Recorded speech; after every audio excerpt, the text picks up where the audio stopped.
Hi అండి అందరికీ. So, మంచి వీకెండ్ కూడా అయిపోయింది. And middle of the week రావడానికి రెడీగా ఉన్నాము. సో, వర్క్ ప్రెషర్ కూడా మీకు అందరికీ ఎక్కువ అవుతూనే ఉంటుంది. ఇలాంటి సమయంలో మన work and life balance topic కింద పర్సనల్ టైం ఎలా తీయాలి? ఏం చేయాలి? అందులో నిద్ర ఎలా బాగా పడుకునేటట్టు చూడాలి? అని వేరియస్ పాయింట్స్ చూసాం. సో, ఇవాళైతే రిలాక్సేషన్ మన బాడీని అంటే శరీరాన్ని, మైండ్‌ని కూడా రిలాక్స్ చేసుకునే విధంగా మీకు ఒక టెక్నిక్ షేర్ చేయబోతున్నాను. సో, ఉట్టి బాడీ రిలాక్స్ అయ్యి, మైండ్ రిలాక్స్ అవ్వకపోతే అది ఇన్‌కంప్లీట్‌గా ఉంటుంది. మీకు పనైతే చేస్తూ ఉంటారు కానీ ఫోకస్ ఉండదు. అలా అని మైండ్ పీస్‌ఫుల్‌గా ఉండి, బాడీ సహకరించకపోతే లేవాలనుకున్నా కూడా లేవలేరు ఉన్న ప్లేస్‌లోంచి.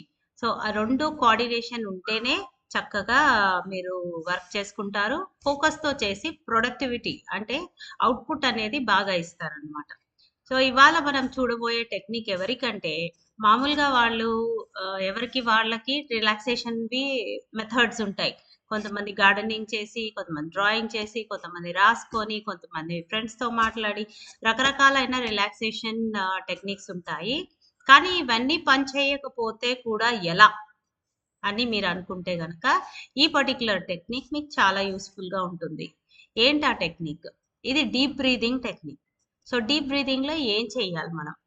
డీప్ బ్రీతింగ్‌కి ఏం చేయాలంటే, మనం ఒక ప్లేస్‌లో కూర్చొని ఫస్ట్ అనుకోవాలి. నేను రిలాక్స్ అవ్వాలి. బాడీ అండ్ మైండ్ 2 కూడా రిలాక్స్ అవ్వాలి అని ఒక ఇంటెన్షన్ పెట్టుకొని, ఎవరు డిస్టర్బ్ చేయని ప్లేస్‌లో కూర్చొని, మనం కళ్ళు మూసేసుకొని, మన శ్వాస మనమే అబ్జర్వ్ చేసుకుంటూ ఉండాలి. సో, ఫస్ట్‌లో అయితే చాలా డిస్టర్బెన్సెస్ ఉంటాయి. చాలా చాలా థాట్స్ ఒస్తాయి, ఆలోచనలొస్తాయి. కానీ అవన్నిటిని ఒకసారి వదిలేసేయాలి. ఎలా అంటే, సరే రాని ఏమేమొస్తున్నాయి ఆలోచనలు, మా పిల్లోడికి బాక్స్ కట్టలేదు, లేకపోతే నేనివాళ ఫ్రెండ్‌కి మీట్ అవుతా అని మాటిచ్చాను గానీ చేయలేకపోతున్నాను అని రకరకాలుగా థాట్స్ ఒస్తాయి. అవన్నీ కూడా రానిచ్చేయండి. అలా వస్తూ వస్తూ దాని స్పీడ్ తగ్గిపోయి ఆలోచనలవి ఒక స్టేజొచ్చాక అది స్థిరంగా ఉంటుందనమాట మైండ్. అలాంటప్పుడు మీరు బాడీ మొత్తం కూడా రిలాక్స్ చేయాలి అంటే కాళ్ళ నుంచి తల వైపుకి రిలాక్సేషన్ చేయాలి. సో, కాళ్ళకు మన కాళ్ళ వేళ్ళనుకోండి, వాటిని మనం బ్రీతింగ్ చేసేటప్పుడు టైట్‌గా పట్టేసి, గాలి నోరుతో వదిలేటప్పుడు మటుకు రిలాక్సేషన్ చేయాలి. సో, ఎలా చెయ్యాలి అంటే, నేను మీకు ఇందులో డెమో చూపిస్తాను. బట్ కాలి వేళ్ళు, తర్వాత హ్మ్, మన పిక్కలు, మళ్ళీ మోకాళ్ళు, ఆహ్, పైన లోవర్ అబ్డామెన్, అప్పర్ అబ్డామెన్, మన షోల్డర్స్, చెస్ట్ అలా ప్రతి ప్లేస్‌ని మళ్ళీ వెనకాల, మెడ వెనకాల, తర్వాత చెవులు, చెంపలు, తల, తొసలు ఇట్లా ప్రతి ఒక్క మసిల్ ఎక్కడెక్కడైతే ఉన్నాయో అవన్నిటిని కూడా గాలి పీల్చేటప్పుడు గట్టిగా పట్టేసి, గాలి వదిలేటప్పుడు లూజ్ చేసేసేయాలి. సో, ఇదైతే మోస్ట్ పవర్‌ఫుల్ టెక్నిక్. ఇది అన్ని టెక్నిక్స్ చేశాక కూడా పని చేయకపోతే డెఫినెట్‌గా మీరిది నేర్చుకొనుంటే ఎప్పటికప్పుడు అది రిలాక్స్ అవ్వడానికి చాలా తక్కువ టైం పడుతుందనమాట. ఇప్పుడు నేను మీకు డెమో చూపిస్తాను. మీరలా ఫాలో అవ్వచ్చు.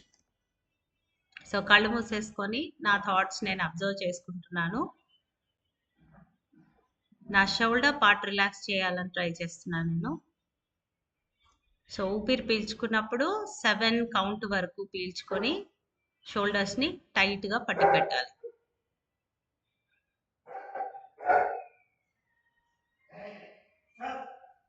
తర్వాత నోరుతో వదిలేసేయాలి. 7 సెకండ్స్ కన్నా ఎక్కువ వదలాలి.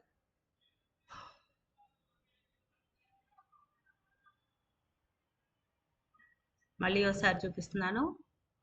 7 కౌంట్ లోపలికి, తర్వాత వదిలేటప్పుడు 7 సెకండ్స్ కన్నా ఎక్కువ టైం వదలాలి గాలి నోరుతో.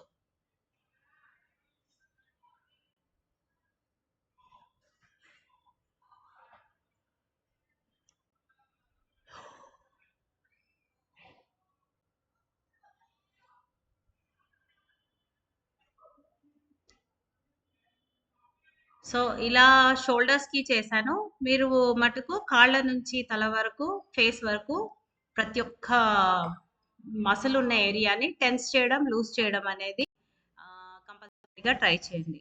సో ఇది మీకు చాలా ఎఫెక్టివ్‌గా అండ్ పవర్‌ఫుల్‌గా వర్క్ చేస్తుంది. యూజ్ చేయండి అండ్ నాకు కామెంట్ సెక్షన్‌లో కామెంట్ చేయండి. And please subscribe to my channel. Thank you so much and have a good day.